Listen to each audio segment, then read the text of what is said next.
कभी भी परछाई और कद का भ्रम नहीं पालना चाहिए। बी.आर. चोपड़ा के साथ भी ऐसी एक टसल हुई, मुकदमा चला, क्या मामला था? सबने आपको हिदायत दी, इतने बड़े आदमी से मत टकराओ, उस आदमी ने आपको धमकी दी कि इंडस्ट्री में काम के लाले पड़ जाएंगे, क्या हुआ था? बात एक्चुअली बहुत छोटी थी। हमने जो फिल्म की, मैं, परीक्षित साहनी और रामेश्वरी जी। अग्नि परीक्षा फिल्म का नाम। तो शूटिंग के दौरान रामेश्वरी का एक्सीडेंट हो गया। आँख में? हमारे शूटिंग में नहीं, किसी और शूटिंग में हुआ, लेकिन उसकी आँख में चोट आ गई। तो इसलिए फिर सारा शेड्यूल बंटाधार हो गया। फिर से डेट्स लो, ये वो तो डीले हो गई। जैसे वो डीले से उठ के खड़ा होने की शुरुआत करते हैं, उतने में परीक्षित को एक्सीडेंट हुआ। वो शिवाजी की भूमिका करते हुए घोड़े से गिर गया और उसकी पीठ में दर्द होने लगा, ये वो खड़ा नहीं हो सकता था। तो फिर और डीले हो गई। तो ये सारे डीले के बावजूद हमने वो फिल्म कंप्लीट की और मेरे कुछ पैसे आने बाकी थे। तो हमारे इंडस्ट्री का जो रिवाज है कि फाइनल डबिंग के पहले सारे पैसे क्लियर किए जाए। मैंने वो भी नहीं कहा, मैंने कहा मैं डबिंग पूरी करूंगा और फिर मुझे पैसे दे दीजिए। वो भी नहीं मिले डबिंग। तो उन्होंने कहा कि आप चोपड़ा जी से बात कीजिए। तो मैं चोपड़ा जी से बात करने गया और मैंने चोपड़ा जी से कहा कि मैंने कहीं कुछ रुकावट नहीं लाई है फिल्म में, मैंने डबिंग भी पूरी कर दी है। तो आप अभी अगर पैसे नहीं दे सकते तो आप एक मुझे लैब लेटर दे दीजिए।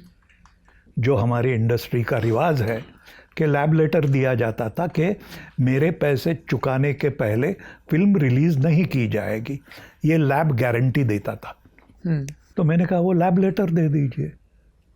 तो वो बहुत बड़े प्रोड्यूसर थे, जाने माने प्रोड्यूसर थे, उनको शायद वो बात अच्छी नहीं लगी, अपमानजनक लगी। उन्होंने कहा how dare you ask me for a lab letter.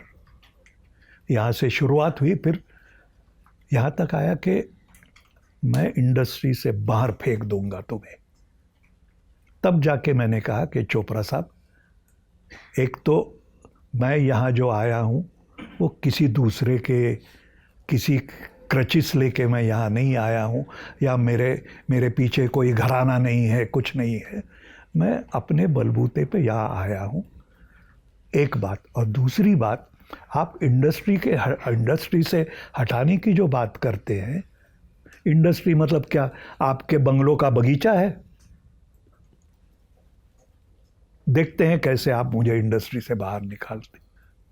तो ये बात होके और फिर मैंने कोर्ट में याचिका दायर की और कहा कि भैया मेरे पैसे बाकी है, वो पैसे देने के बाद ही फिल्म रिलीज हो। कोर्ट ने बात मान ली और कोर्ट ने उनसे कहा कि आप पैसे उन्हें मत दो, आप कोर्ट में जमा करो। मुझे कोई इतराज नहीं था, आप कोर्ट में जमा करो। वो उनको कोर्ट में जमा करने पड़े और पता नहीं कितने साल गुजर गए। वो फिर जब केस ख़त्म हुआ तो मुझे कम से कम 5 गुना पैसे ज़्यादा मिले जो देने से वो सूद समेत। हाँ, सूद समेत। तो लेकिन उस समय मुझे कई लोगों ने यही हिदायत दी कि ऐसा मत करो। वही जो डायलॉग हमेशा कहा जाता है कि पानी में रह के मगरमच्छ के साथ वगैरह वगैरह वगैरह। तो मैंने कहा नहीं, मैं मेरे हक के पैसे मांग रहा हूँ। और मैंने कोई, अगर उन्होंने मुझे कहा होता कि मैं पैसे नहीं दे सकता यार, या जो कुछ है उन्होंने धमकी दी, वो मैं कभी बर्दाश्त नहीं करूँगा। और हम लोग जाएंगे आगे, देखेंगे। ये मेरा रवैया रहा है। जब भी कोई नाइंसाफ़ी होती है तो वो मैं बर्दाश्त नहीं कर सकता।